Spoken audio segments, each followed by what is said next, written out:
Presidente. Al final.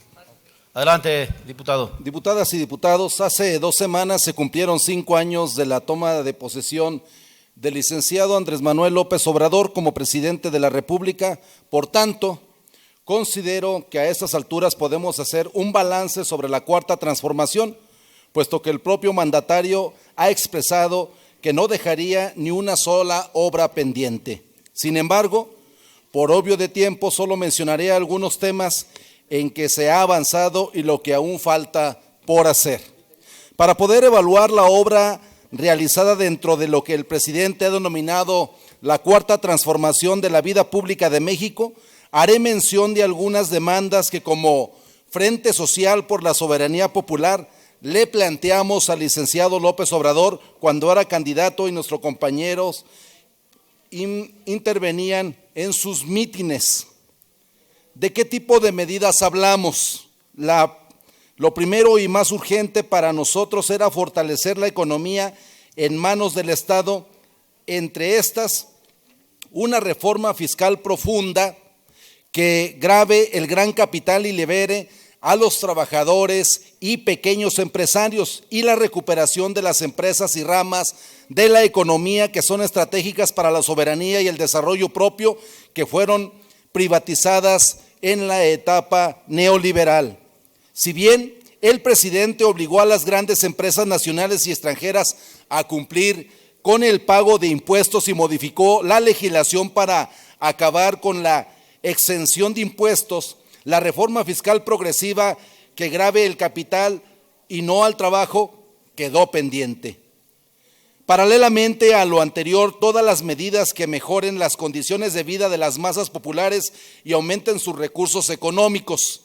Al respecto, el nivel de consumo se mantiene en crecimiento aún modesto, a pesar de la inflación, gracias a la política de redistribución de la riqueza impulsada mediante los programas de bienestar y a la paulatina recuperación del poder adquisitivo del salario mínimo, y la pobreza se redujo en 5 millones de mexicanos.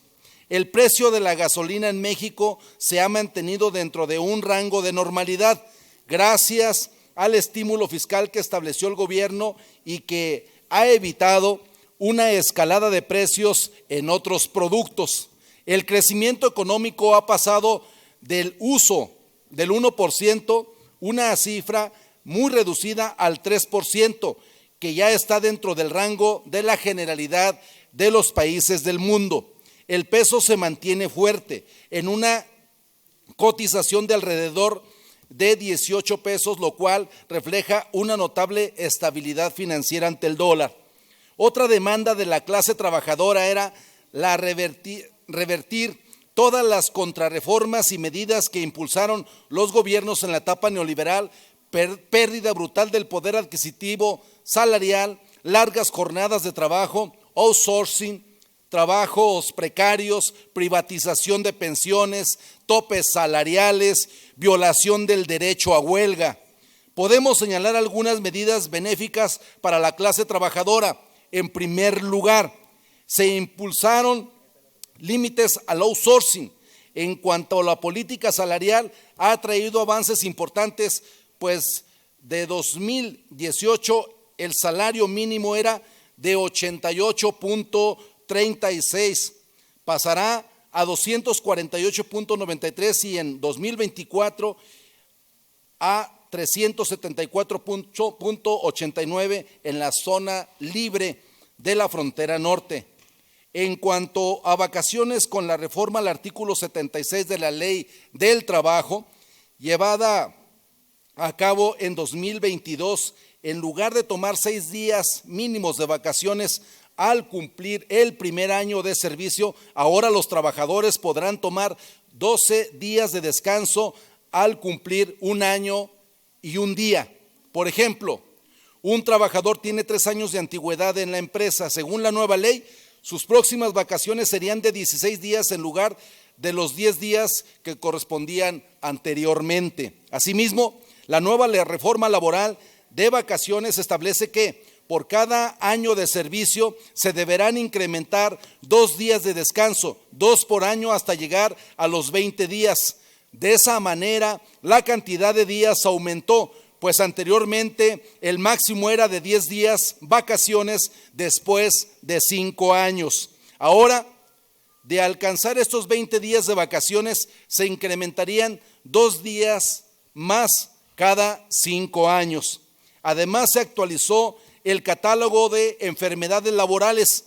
Ahora están consideradas las siguientes: trastorno de ansiedad, estrés laboral, enfermedades producidas por expirar contaminantes en el centro de trabajo, lesiones musculares, lesiones óseas, síndrome del túnel caprino, insomnio, depresión, algunos tipos de cáncer, patologías infecciosas, COVID, gripa, aviar, influenza, cataratas, conjuntivitis, deterioro leve y moderado de la visión, glaucoma, anemia, aplásica, hipertensión, cardiopatía isquémica, insuficiencia venosa periférica crónica, enfermedades pulmonares crónicas y dermatitis alérgicas.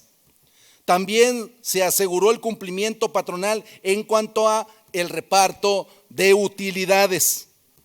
En relación a las pensiones, las aportaciones patronales subirán de 3.150 a 11.875% desde este año y hasta el 2030, pero dependerá del salario base de cotización de cada trabajador. Mientras tanto, las aportaciones de los empleados se mantendrán en 1.125% de su salario. En total, las aportaciones obrero-patronales a la cuenta individual subirán de 6.5 a 15% en periodo referido. Y en estos momentos se está luchando por el establecimiento de la semana laboral de 40 horas y 2 días de descanso obligatorio, lo que beneficiaría a millones de trabajadores. Aún así, falta mucho por hacer, pero para lograr mayores avances se requiere de la organización, de la movilización y una mayor conciencia de la clase trabajadora. También exigimos incrementar el presupuesto y mejorar el Sistema Nacional de Salud, que los neoliberales habían reducido a escombros. Al respecto, ahora el IMSS atiende a 22.4 millones de derechohabientes, más los beneficiarios, y opera con cuotas obrero-patronales, mientras que el IMSS Bienestar opera con el presupuesto de egresos de la Federación. Además, en esta administración se logró la mayor inversión de la historia para obra y equipo, que al término de esta administración superará los 58,000 millones de pesos, más del doble de los 26,000 millones de pesos que se invirtieron en el gobierno de Enrique Peña Nieto. En relación al ISSSTE, todavía falta mucho por hacer, porque la corrupción permeó hasta la médula y los gobiernos que privatizaron todo a través de contratos leoninos.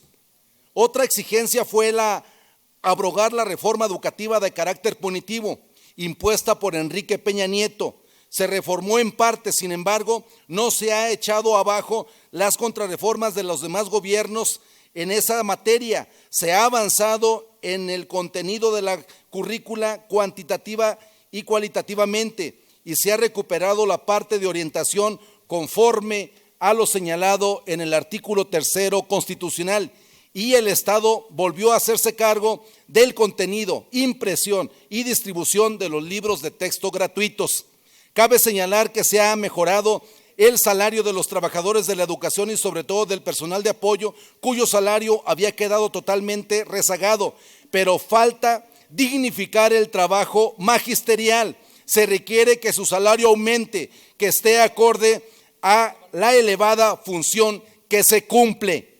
También planteábamos que se tomaran las medidas necesarias para proteger nuestro medio ambiente en todas sus vertientes. Por ejemplo, el de la no proliferación de la minería a cielo abierto, que sigue causando daños graves ecológicos, económicos y sociales. Si bien no se ha otorgado ninguna nueva concesión y ya se ha cancelado algunos proyectos mineros, aún falta mucho por hacer, sin olvidar que la derecha y el Poder Judicial se han encargado de impedir que el gobierno de la Cuarta Transformación reforme la legislación. No obstante, se logró la aprobación de la reforma a la ley minera que establece que el litio es patrimonio de la nación y su explotación, beneficio y aprovechamiento se reserva en favor del pueblo de México, por lo que no se otorgarán concesiones, licencias, contratos, permisos o autorizaciones en la minería. Con esta reforma también se crea un organismo público con el propósito de que sea el Estado el que administre y controle la cadena de valor económico del litio. Otro gran paso que sustenta la política de la soberanía de la actual administración es la creación de la empresa Comisión Federal de Telecomunicaciones, e Internet para Todos, el cual ha empezado a funcionar como operador móvil virtual predominantemente en zonas donde las empresas privadas de telefonía por celular no ofrecen el servicio. Termino, presidente.